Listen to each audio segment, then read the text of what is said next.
Hi hello welcome to cooking with Moni. ఈరోజు మనం చూద్దాం రవ్వ లడ్డు. ప్రాసెస్ చాలా ఈజీ ఉంటుంది, కానీ తింటే మాత్రం టేస్ట్ వేరే లెవెల్లో ఉంటుందండి.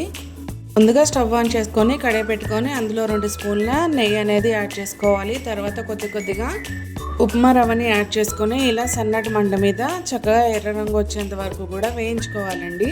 ఈ బొంబాయి రవ్వని ఇలా కలుపుతూనే మనం వేడి చేసుకోవాలండి, లేదు అంటే బాగా మాడిపోతుంది. 1/2 కేజీ రవ్వకి 1/4 కేజీ పంచదార పడుతుందండి. పంచదారని కొంచెం బరకగా మిక్సీ పట్టుకోవాలి. ఇప్పుడు కొద్దిగా కాచల్లార్చిన పాలని కొంచెంగా కలుపుకుంటూ నేను చూపించిన విధంగా రవ్వ లడ్డూలాగా చేసుకోవాలండి. అంతే, ఎంతో సులువైన టేస్టీ రవ్వ లడ్డు అనేది రెడీ అయిపోతుందండి. ప్రతి ఒక్కళ్ళు కూడా ఇంట్లో చేసుకొని టేస్ట్ ఎలా వచ్చింది అనేది కామెంట్ సెక్షన్లో తెలియజేయండి. ఈ వీడియో కనుక మీకు నచ్చినట్లయితే ఒక లైక్ చేయండి. అదేవిధంగా ఇలాంటి ఈజీ అండ్ టేస్టీ రెసిపీస్ కోసం మన యూట్యూబ్ ఛానల్ని సబ్స్క్రైబ్ చేయండి. Thank you for watching.